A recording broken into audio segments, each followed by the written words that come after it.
Okay, good afternoon, everyone. Welcome to this webinar. So we are looking at systematic literature searching in MEDLINE on EBSCOhost. So we are looking at the new EBSCO interface, which some of you are already using, others are waiting to switch to it. So in this 60-minute session, you'll be introduced to the advanced search concepts for searching MEDLINE. In this session, we'll look at developing a complex search strategy, incorporating wildcards and proximity search operators, running a combination of free text and mesh or subject term searches, and applying filters where appropriate as well. So glad you could join us in this webinar. So just to formally introduce myself, for those who've not met me or attended one of my sessions before, I'm Richard Crooks. I work for the EBSCO Customer Trade Services team based in the UK. So I'm a senior customer trade specialist supporting librarians, library services in the UK, Ireland, and also the Nordics.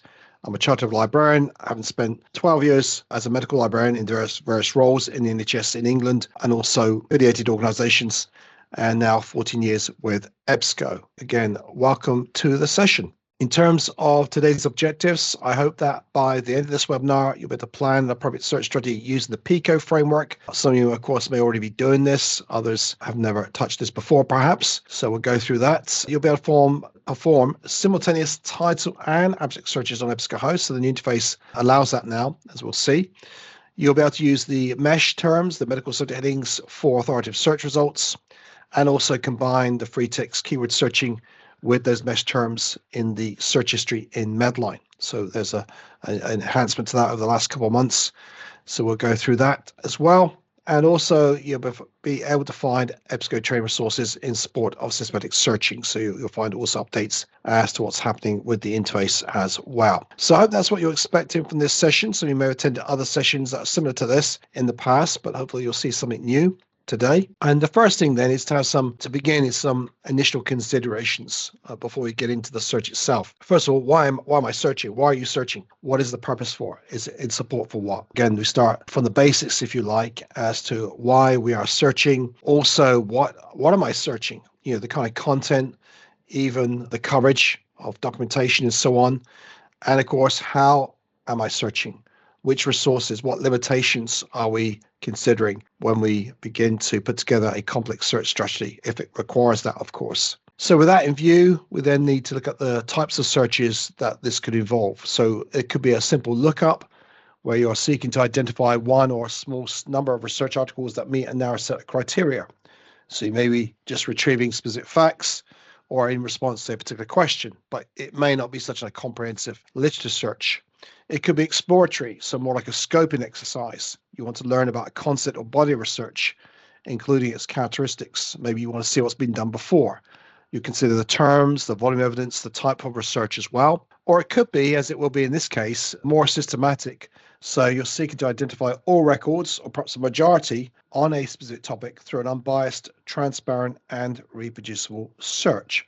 So, of course, that could be a systematic review or meta-analysis even. So again, these are just some considerations before we begin the process of searching on MEDLINE. So with that in view, and taking note of those key points there, we're going to approach this search with a view to answering or responding to a research question. So we have an example which I'll share in a moment. And with that, we'll need to consider what framework will be used. Now, I've already preempted this by saying we use PICO or PICOT because we've got the time element included as well. There are others out there, less well-known, perhaps like CocoaPop, Spice, there's PIO, etc.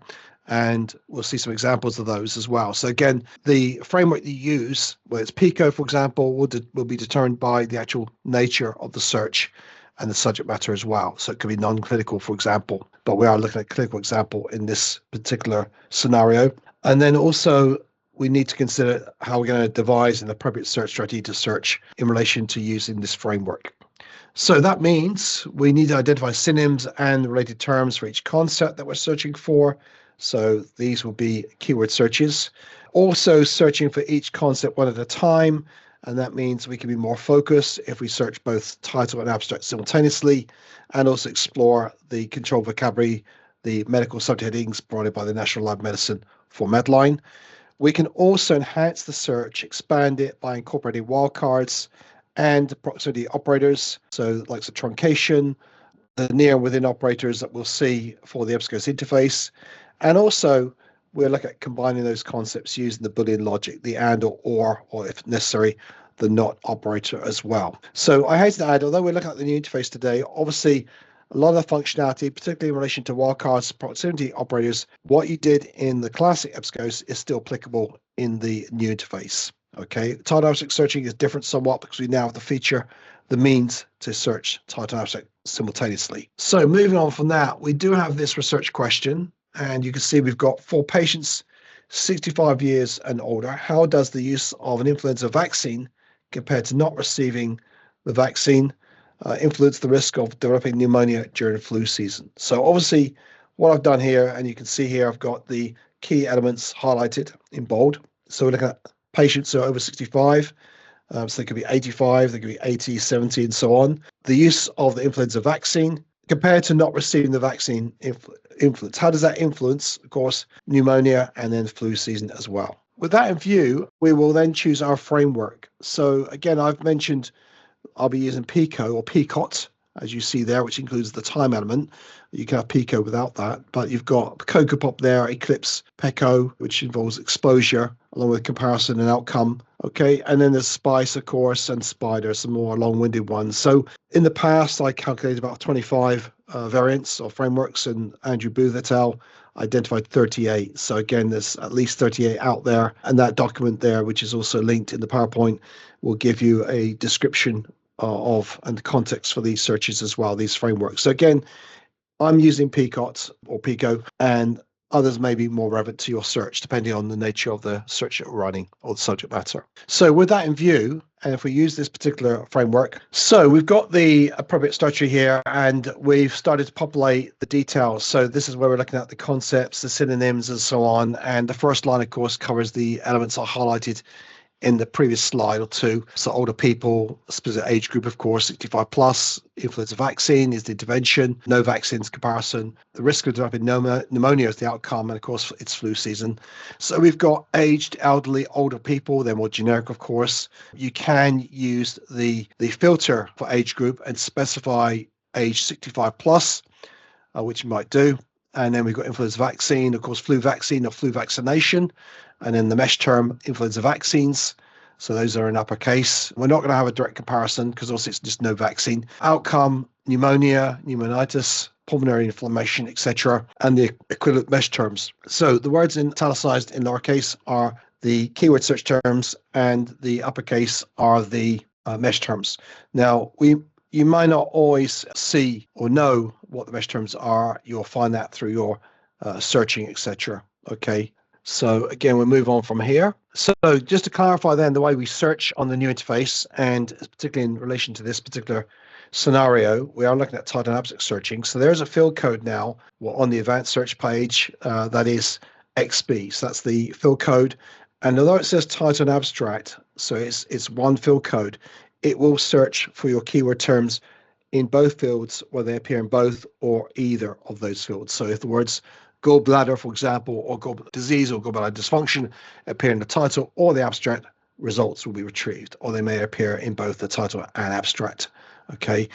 Instead of using the field code, you can also use the command line query. So you can put XB followed by the terms I've detailed in the screenshot there as well. Okay. And so the next thing, that is the keyword searching. So we're going to focus specifically on searching within the title and abstract fields. And then also the mesh terms. So MESH 2025 is the current index available, provided by the terms provided by the National Lab of Medicine within the new interface. And then you can browse the thesaurus. So for example, flu vaccine, and then you would enter the term and then select the term below, and that will give you the scope note with the possibility of selecting subheadings as well. So we'll see this live in the demonstration, but I just wanted to give you the heads up of that to show you how that is working in the new interface essentially. And then once you've selected the term, you can add it to the search. That would then place the mesh search in the search box, and you click search and you'd run that subject search. Okay, use the mesh heading you selected, or if it's more than one, they will be combined together. Now, I mentioned the use of wildcards as well to enhance or expand your search to ensure that you're finding or identifying what's out there on this particular topic in response to this question. So we have the syntax on the far left column there. So for example, the truncation symbol is the asterisk. I'm sure many of you are aware of this now. It's very commonly used in other database platforms. and it can truncate a term, so you can replace the last few characters. So if you're looking for physiology, physiologies, physiological, then you can replace the asterisk after the L. Okay. Also, if you truncated it to physio, you would also pick up physiotherapy, physiotherapists, etc. Now, the asterisk can be used between terms as well. So if you're looking for ventilator-acquired pneumonia, then you can add ventilator asterisk pneumonia, and that would also pick up ventilator-associated pneumonia, also ventilator pneumonia, and ventilator-acquired pneumonia. For phrase searching, we advise using the double quotation marks. Okay, so you could put influenza W0 vaccine.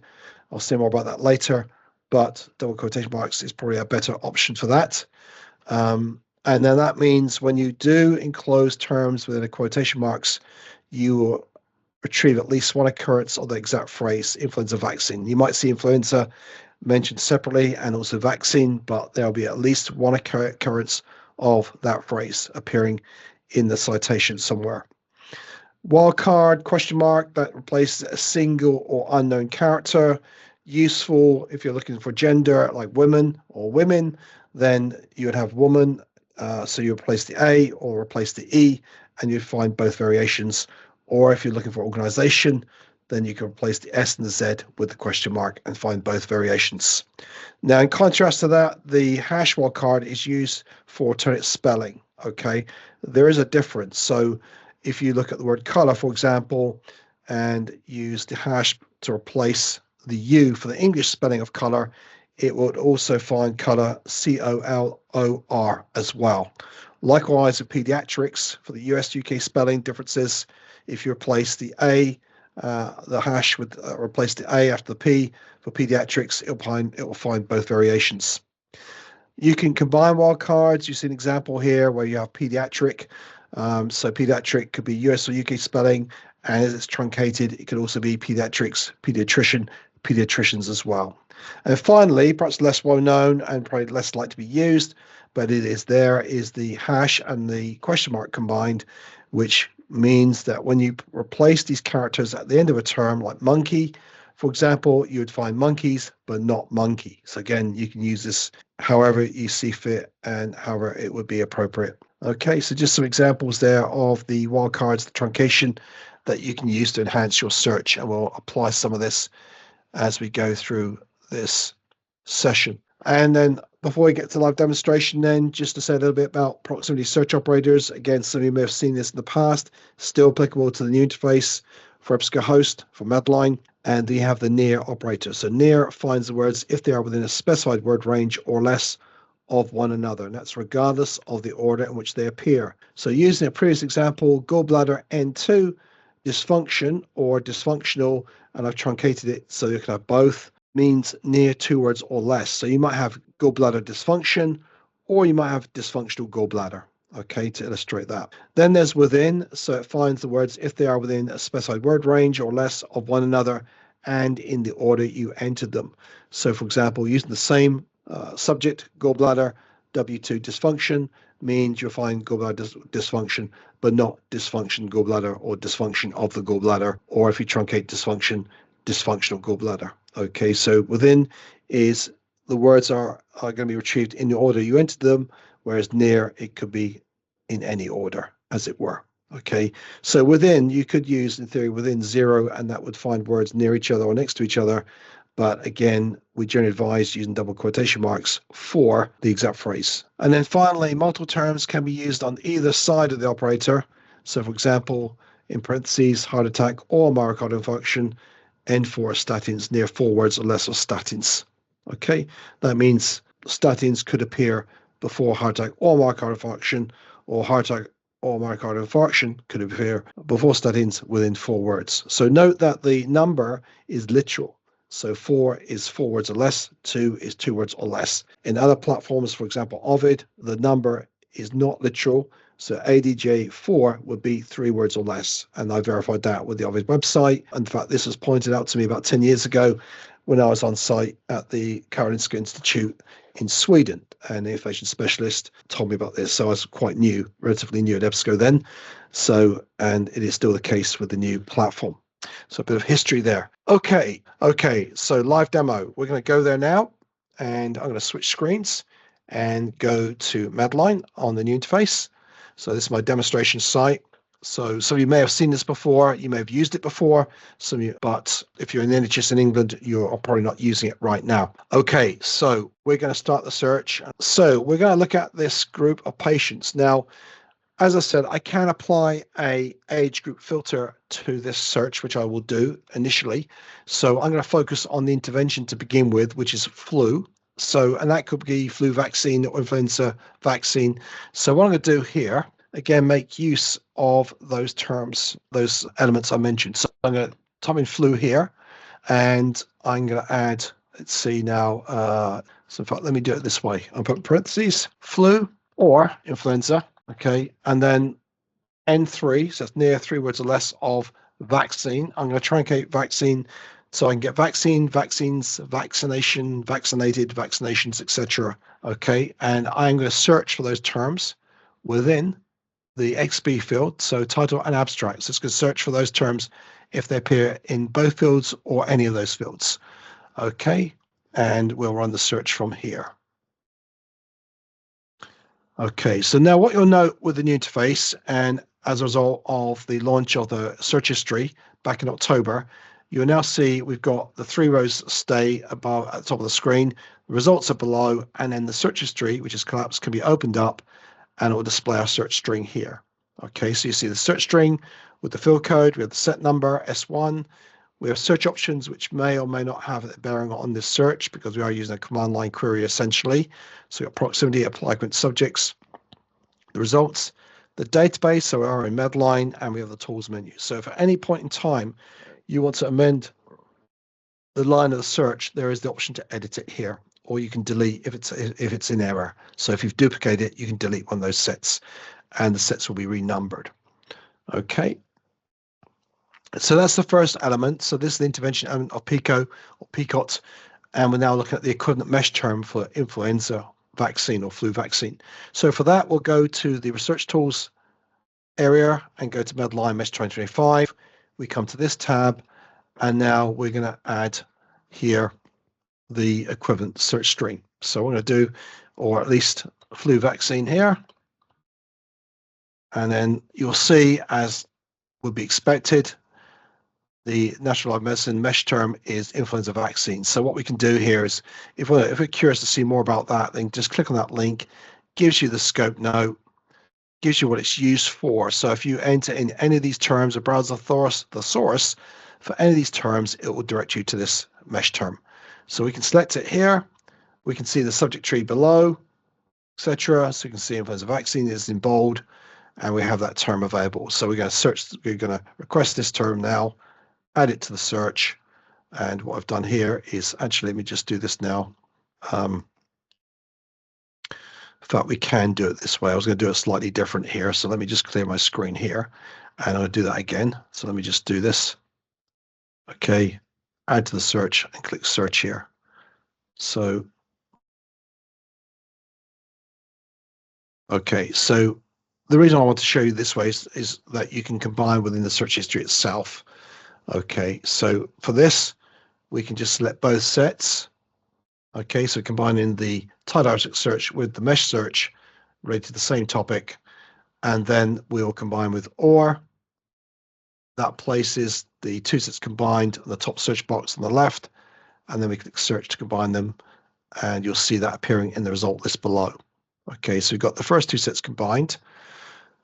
Now, we are looking also, there's no comparison because it's versus not having the vaccine, but we are looking at the outcome, which is pneumonia or lung inflammation. So again, we can run a search there as well. So let's go here, and then we'll search for pneumonia. But I'm going to truncate this as well, because pneumonitis as well. So I'm going to just truncate it here, and that'll find pneumonia and pneumonitis. And then also add lung inflammation, as there's that phrase. And let's see, or pulmonary, let's see, yeah, pulmonary in double quotation marks again, inflammation. Okay, I mean, this could be the first iteration of this search. We may modify it later. Again, we can edit the search history as well if we need to. So I think I'll go with that. Again, I'll choose XB, fill code, and click search. Okay, so you've got those terms. Again, you see the search string, you've got the fill code XB, you've got the truncation, the Boolean operators, the double quotation marks also given, and then the results there also listed. So now we're going to find, as you might guess, the equivalent for the mesh term. So for that, go back to MEDLINE, the mesh, clear this, and then I'm going to clear this as well. And then I'm going to search for pneumonia, essentially. Okay, initially. So browse for pneumonia, and you can see there is a subject heading here, so I can select this one. Again, the scope note is given. History notes as well, what's used before. I can select this term, and I can look at other elements as well also. Okay, so maybe others I might want to select from this listing. Okay. So we've got, let's see, just scrolling this, going down here. Okay, so I think that may be it for now.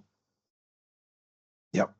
Okay, so I'm going to go for that. And by the way, just above my taskbar, which you may not see on the screen at the moment, there's this little upward arrow on the right there. So that icon, that will just take you straight back to the top. And then you can add that to the search.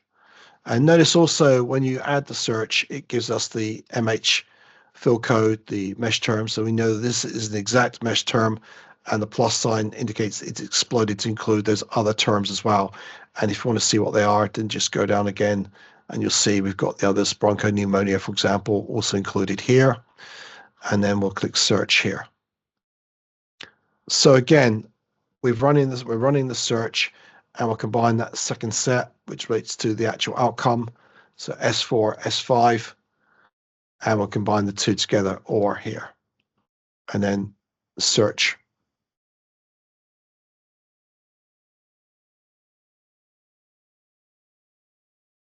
Okay. So we're on S6 currently, as you see there. I'm just seeing if there's anything else I've missed on this stage. Don't think so. So what I might do, then I'm just going to double check if there's any questions or comments coming through so far. So if there's any comments or questions, please do send them through, and I'll combine the two sets. So we've got the first set, the intervention relates to influenza vaccine, and then of course the outcome, we're looking at the risk of developing pneumonia, etc., related conditions. So we've got those two sets there, and I'll combine with and this time. So then I click search. Okay, and of course you may think of more terms that we could use for this, etc. As I said, I'm not at the moment, I've not been using or searching for the age group specifically, but there's a filter I can use for this. So what I'm going to do at this stage is resort the search history. So I can do that by clicking ID above the set numbers. So on the left there, and then you can see where we started from and how we've ended up. And those results are displayed below in the result list there. So over 4,000 references at this stage. Now, we will want to probably filter it a bit further as well. And we may be looking at a particular time frame, etc. So once you've got that set, as it were, so for example, we may want to look at the last 10 years. So if we do that, we can go to all time and then choose past 10 years here. So that will refresh. And also it will note the filter. So in S8, it gives us, we've got past 10 years now. So that's recorded in the search options. So again, we want to be transparent about the search, explicit about it. So it is noting that we've applied that filter. Okay. So what else can we do here? So let's see. We've got also the potential for the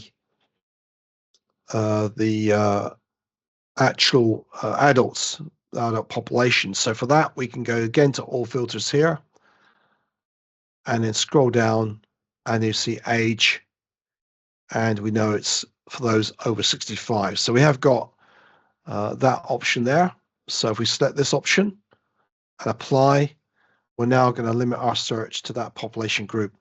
So that relates to the first element of PICO, the age over 65 patients.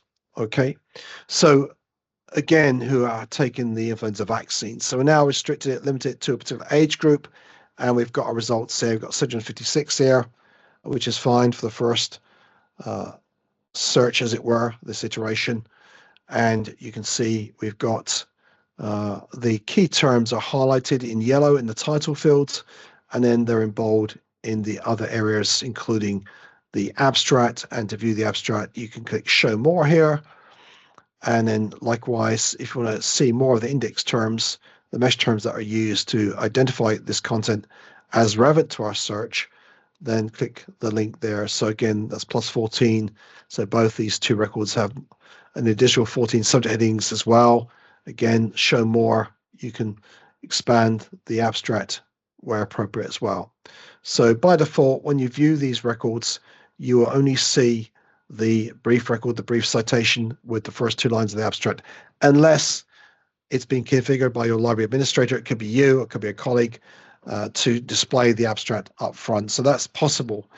Some of you are part of a consortium perhaps, and it'll be mandated at a national level, such as in the NHS in England, what displays.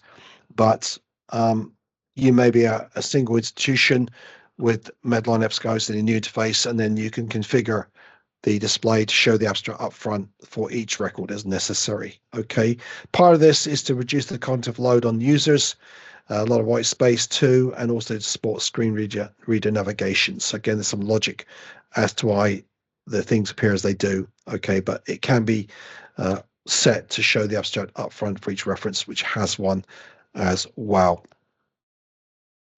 So we've got the results there. They're sorted by relevance, and that's based on the algorithm related to relevancy ranking in terms of the weight associated with the subject fields, as these are the authoritative terms used to identify, in this case, content about pneumonia, etc., influenza vaccine, and so on.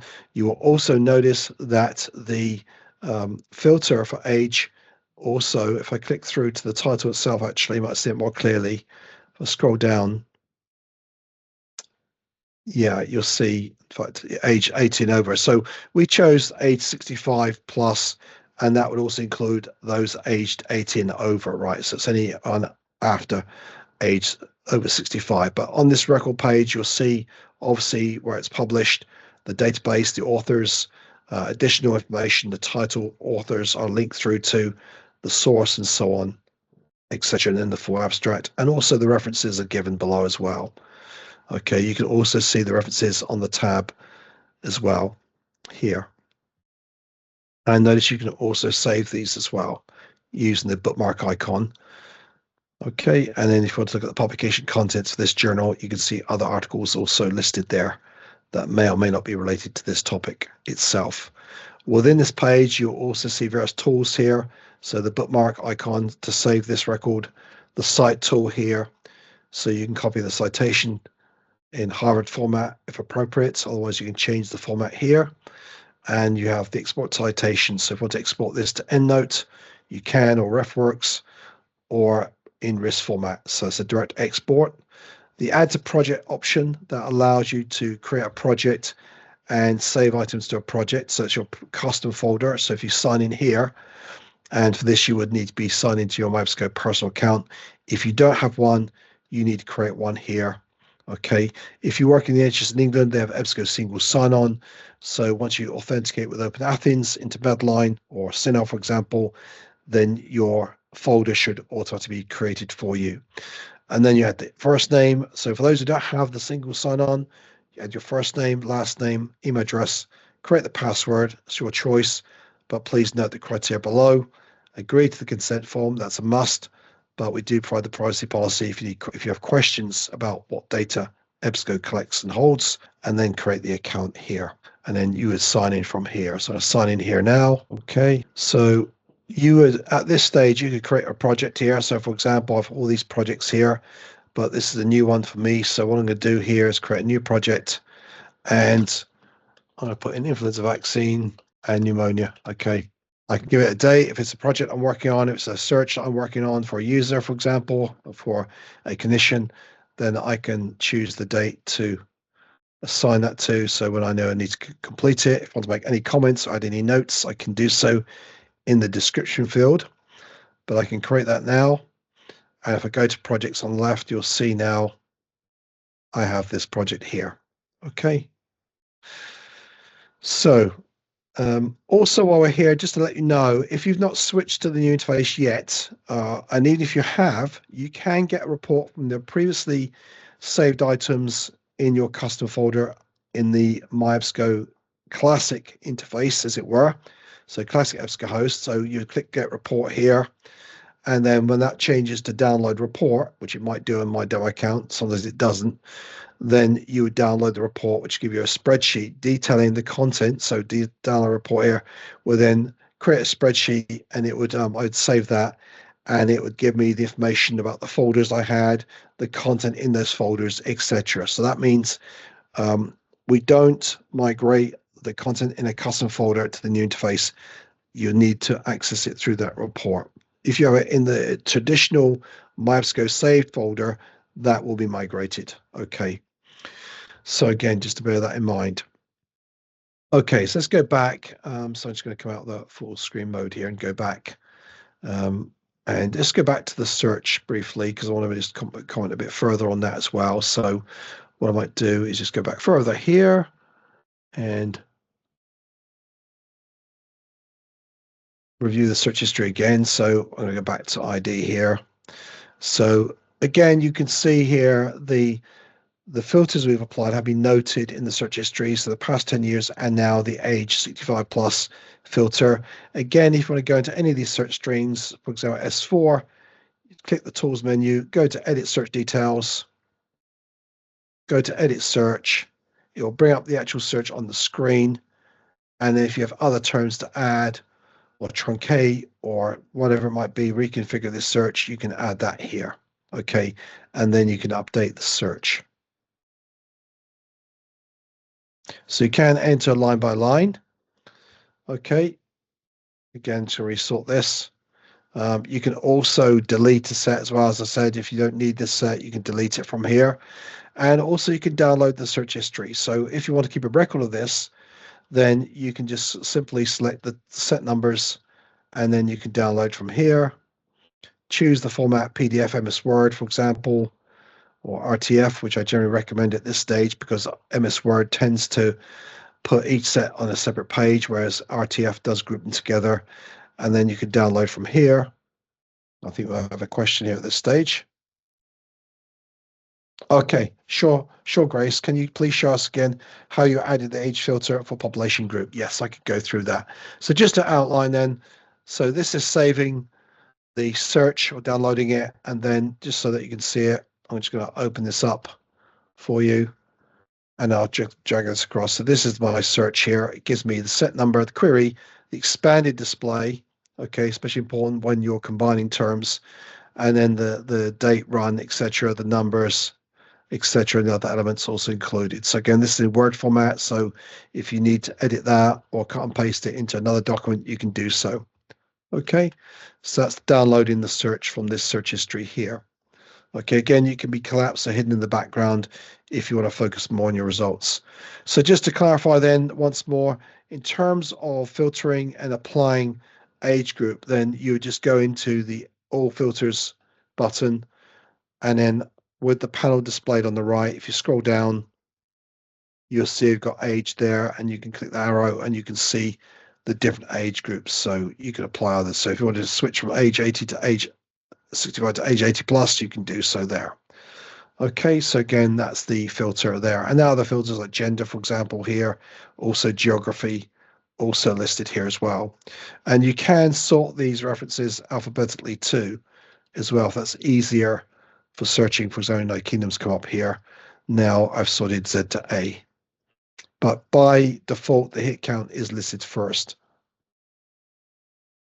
Notice also, again, the active filters that we've applied, they've recorded here, and also the expander applied subjects also listed as well. Okay, so if you are looking to save these results, then of course, in addition to the folder we created, the project folder, we can actually add individual records to the project, or if preferred, we can select these and then add to the project from here. So I can add all these. And if I go to my project, actually I'll do that in a moment. And as part from downloading the search, in addition, we can save the search. So if you go to the tools menu above the result list, you can save the search here. You can change the name to make it more, easier on the eye, as it were. So influenza, vaccines, pneumonia, I'll call it that. Add a description if appropriate. You got the combined query, so you can copy that and rerun it if you wish to. But scroll down, make sure you scroll down to save it.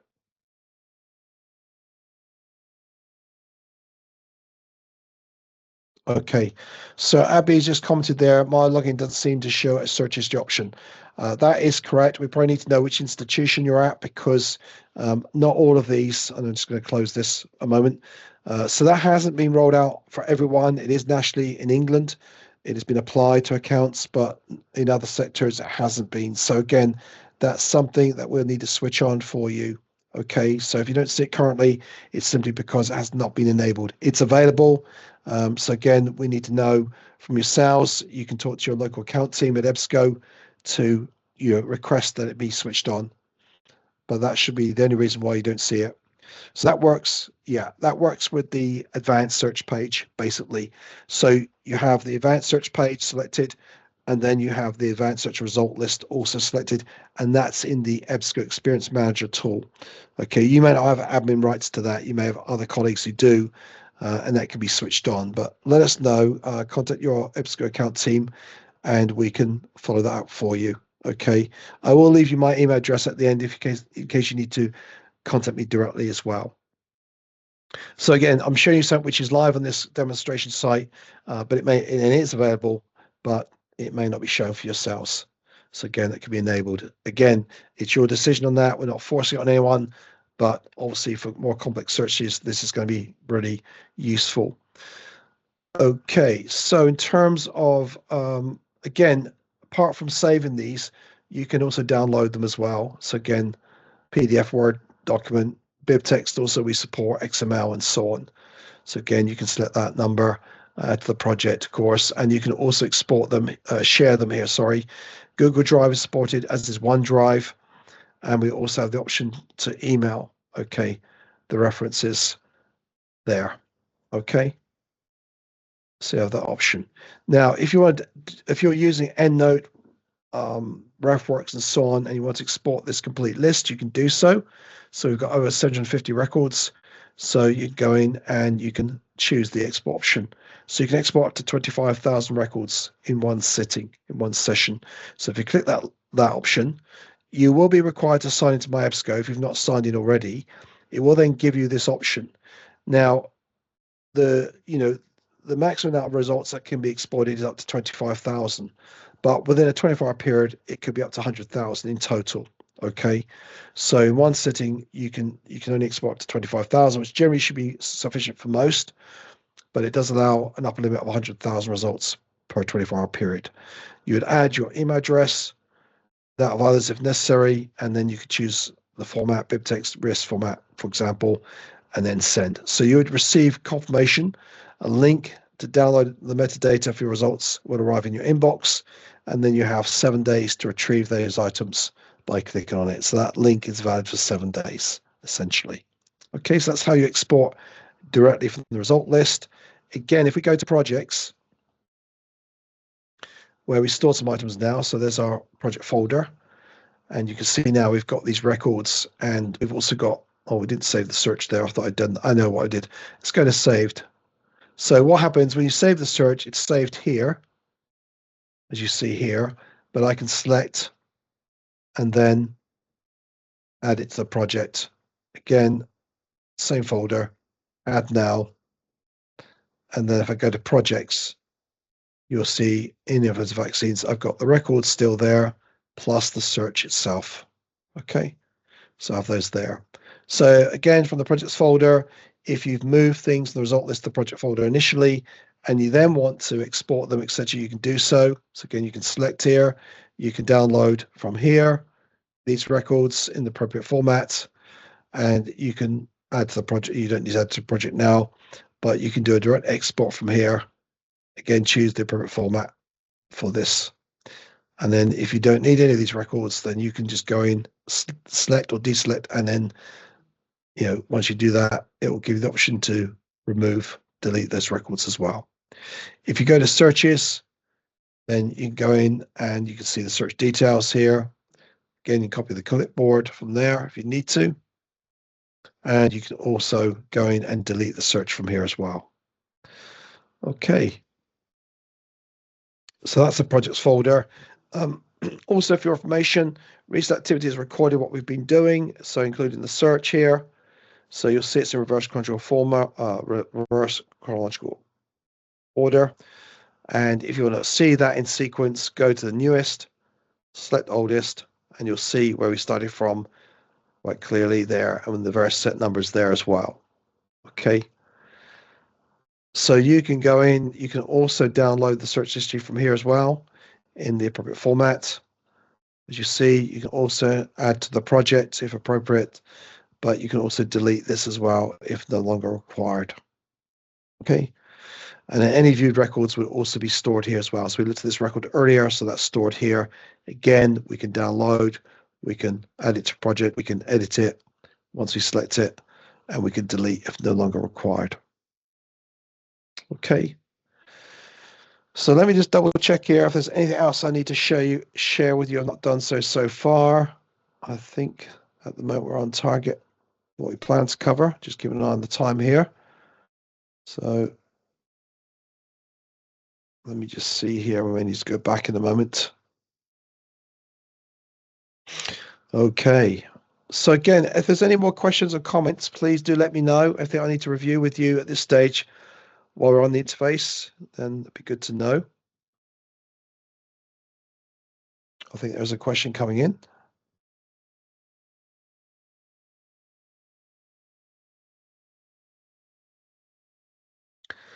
Okay, so now you've got alerts here too, just to mention this. So you can set up search alerts. I've got none here at the moment, but I can go back to my search and then set that up as well. So I can go in here and let me just do this now and bring this up in the search history, search page. Okay, so above the result list, you'll see there is the 3 tools, the kebab, we call it sometimes. The create alert option is there, and then you can be alerted to new content or additional content for this search itself. So again, you can just give it a name. So vaccines and over 60 and pneumonia. Added description is not required, of course. Frequency, you can have daily alerts, weekly or monthly. If we go for weekly, we have the date created and the date of expiration, which is a year from now. We have the actual query, etc. And you can be alerted to when I receive an email when the alert is created and also when it's run as well, and then create the alert.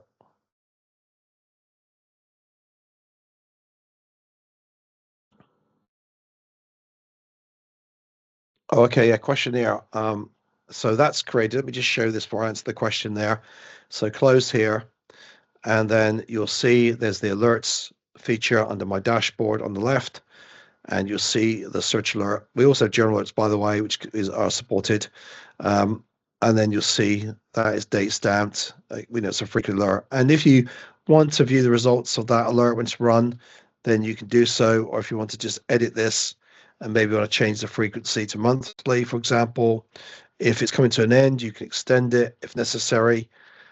You can add an email address there if you need to change that and then save the changes. Okay. So if you do this on behalf of a user, then you're responsible for monitoring this. It would just send results into their inbox. Likewise for you, if you set up for yourself, and then if you no longer require it, you can just go to the tools menu and you can delete from here, and you always get the confirmation that it's something you really want to do. Okay, in case it's in error. Okay, so just come back to the comment there about the search. So I click new search here. So yes, so regarding title abstract search, I selected from here the XB field code. You can, of course, add XB, and then you could put in, for example, colorectal cancer. Okay, and that will search within that field. So if I type in that now, if I click search here, it will perform the same search as if I'd chosen the drop-down field code, as you see here. So I did the same term now, sir, and then chose the field code, the drop down there, and click search, the results should be exactly the same. Yes, they are, as you see. So whether you're using the drop down field code or command line, you can do it. Likewise, and you can obviously go in and delete these. There is a bulk delete coming, by the way, for the search history. It's not available just yet, but that's coming soon. And then likewise for mesh. So you can search directly with the mesh terms using the drop-down menu field codes as you see there. So if I was to type in influenza vaccine, we know that's an exact field code. I think it's vaccine or vaccines. Let me double check here. It's vaccines actually. So that should be the same as the original search. So let me just double check that. Yes. So S10, I've just used the command line query basically. And then previously I used the drop down menu and they're the same result. Okay, but again, you may not always know what the exact match is. So what I did then, so perhaps going back to the question in terms of how did I access the mesh term, I went to the MEDLINE mesh 2025. So I'm in the search history. I go to the left under search tools, you'll see MEDLINE 2020 mesh 2025. It takes me back to the tab. I can then search. Okay, now what I need to do is clear my screen here and influence, again, using influenza vaccines. And you'll see it brings me to this heading. Okay, if I type flu vaccine, it will just prompt me to use this heading. And then I'd select this term, add the search, and search here. Okay. So I don't know if that's answering your question. And then the follow-up there, I can't see clearly what I found was from mesh. It shows in search options. Okay.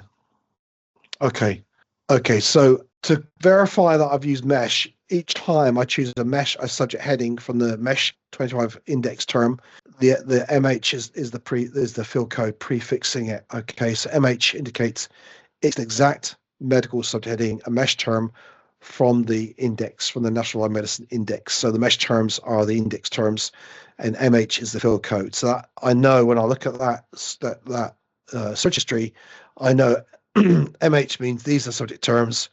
XB, these are keyword search terms within the title and abstract field. Okay, so again, pneumonia there, I know for a fact that is the mesh search, the medical search heading, and the plus sign tells me it's including narrow terms as well. Now, it may be, I'm not sure, it may be that what you're seeing is a different page because this screen may not be enabled for you. So I'm seeing it here displayed in this manner. But if you go to recent activity, you will also see the search history and also the field codes are indicated. So again, influenza vaccine is a mesh search, as is pneumonia. Okay. And then the other terms are an XB search using the XB field code, which is title and abstract. Okay. So again, I don't know if that's really, if I understood the question correctly.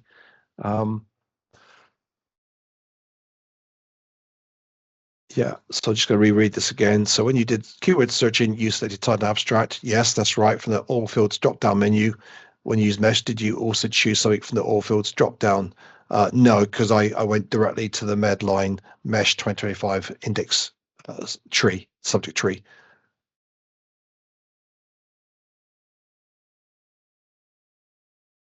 Okay. Okay, and you wanted to see the search fields tree that you showed us earlier. Okay, so again, if we just go into new search, you can access by new search, you can access the mesh terms directly here. And if we put in again, let's put pneumonia again. Okay, this is and then to get to the subject tree, so maybe this is what you mean, click on the term and then you can see the tree here. Okay, so each of those subject headings is hyperlinked.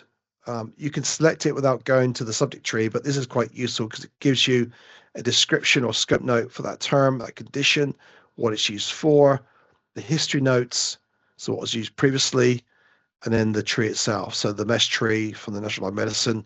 So you can see that, you scroll down further, you'll see pneumonia is part of this tree and it comes under respiratory tract infections under respiratory tract diseases, and of course they're all diseases. That just shows you the order that they appear in. And if you select this term, as I do now, when I scroll down, you'll see that is selected here. And because the explode option is also selected, so that's the explode column, it means I'm also going to retrieve these terms below it as well. Okay. So there may be other things that you want to select from that list as well. So I hope that helps in some way. Okay, so we're going near the end of the session now. So what I'm going to do at this stage, just remind you also on this page, you've got the help menu under research tools. So help by default takes you to the new quick start guide for the EBSCO interface. So this is useful across all EBSCO databases. So for searching and browsing, you've got things like searching with Boolean operators, you've got searching with wildcards, for example, here. That hasn't changed from the classic interface. So if you've used EBSCO for a number of years, these are still the same. Okay. So again, that's also available from that page. Publications authority, this is where you can access the index publications. So for example, if you're looking at the Lancet, then you can see we've got Lancet Oncology here, or infectious diseases. Then you can choose the publication here. You can search within the publication, and you can browse the various issues here as well. Okay, so Publications Authority is a link to the index publications in MEDLINE if you want to browse those. Okay, you can also set alerts for these as well, by the way. You create an alert here for this publication, and it will notify you via email of the latest content, the latest issue of this journal. Again, I won't go into that into detail today. So that is the interface. Obviously, if I go back to my PowerPoint, you've had of course, the live demonstration. And then this was the search that we looked at earlier. So we have the elements of PICO. So of course, the population we applied later as a filter.